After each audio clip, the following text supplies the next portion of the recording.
Welcome back to the channel. I'm Austin, and this week we got our first look at DreamWorks' live-action adaptation of their series, How to Train Your Dragon. And I don't know about you guys, but I think this will be the best live-action adaptation of an animated series to date. And you know why I think so? Because Disney's not going to be involved. Welcome to Barrack. Over the past decade, we have seen Disney time and time again take their animated classics and try to turn them into live-action reimaginings. The only ones that have really been successful have been Beauty and the Beast and maybe Jungle Book. I personally don't think Lion King, Aladdin, Lady and the Tramp, any of those movies that went from animated to live action have been that good. And I'm sure a lot of you out there agree with me. To me, Disney has been oversaturating the market with things that people don't need because we already have perfect classics of them. Why would you reimagine an animated movie when the animated movie is already beloved by families and kids alike? And so you can say the same thing for this DreamWorks live action adaptation of How to Train Your Dragon. What is the point here? Does DreamWorks need to do this? Do they need to work with Universal Studios to make this live action movie successful for a new audience or a modern audience, like a lot of Hollywood directors and studios like to say? But I personally think this movie is going to be incredibly successful for a couple reasons. So first, the same guy who directed and co-wrote the original animated series is directing this one. His name is Dean DeBlois, and he is really passionate about making a faithful live-action adaptation. So many of you have probably already seen the behind-the-scenes featurette. This guy is super passionate about bringing this to life just in a new way, but not retelling the story where it's going to take away from the hero's journey and what it made us fall in love with Hiccup and Toothless and Astrid and Stoic the Vast. And these characters, the people that they got to play these characters, if you guys have seen the trailer, look really good and look like the part. Even Gerard Butler is returning to play his character Stoic the Vast in live action.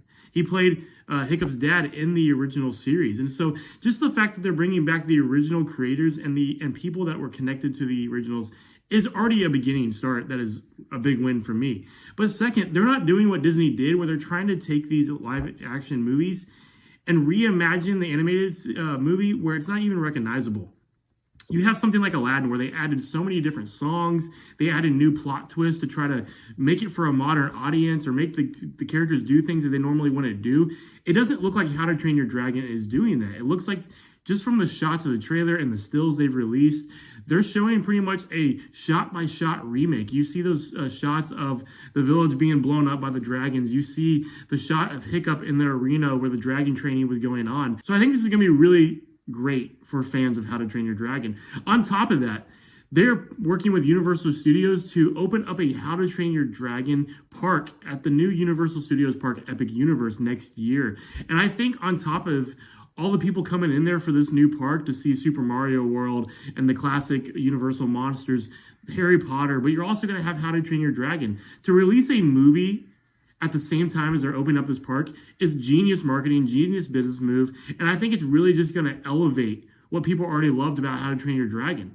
Disney didn't do that. When Disney made these live-action adaptations, they didn't do anything special in their parks. They didn't make anything happen where it was extra promotion. They were just like, we're just going to give you the same thing that you used to have, but it's actually going to be different, and it's going to ruin the way you view these characters.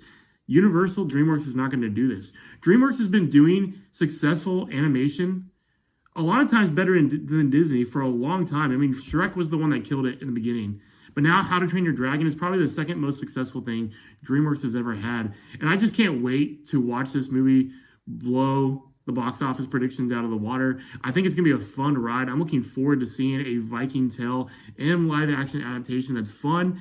And as long as it keeps the heart of what it means to be a hero, watching Hiccup go from somebody that nobody saw as anything to somebody who saved his village, saved his family, saved the dragons.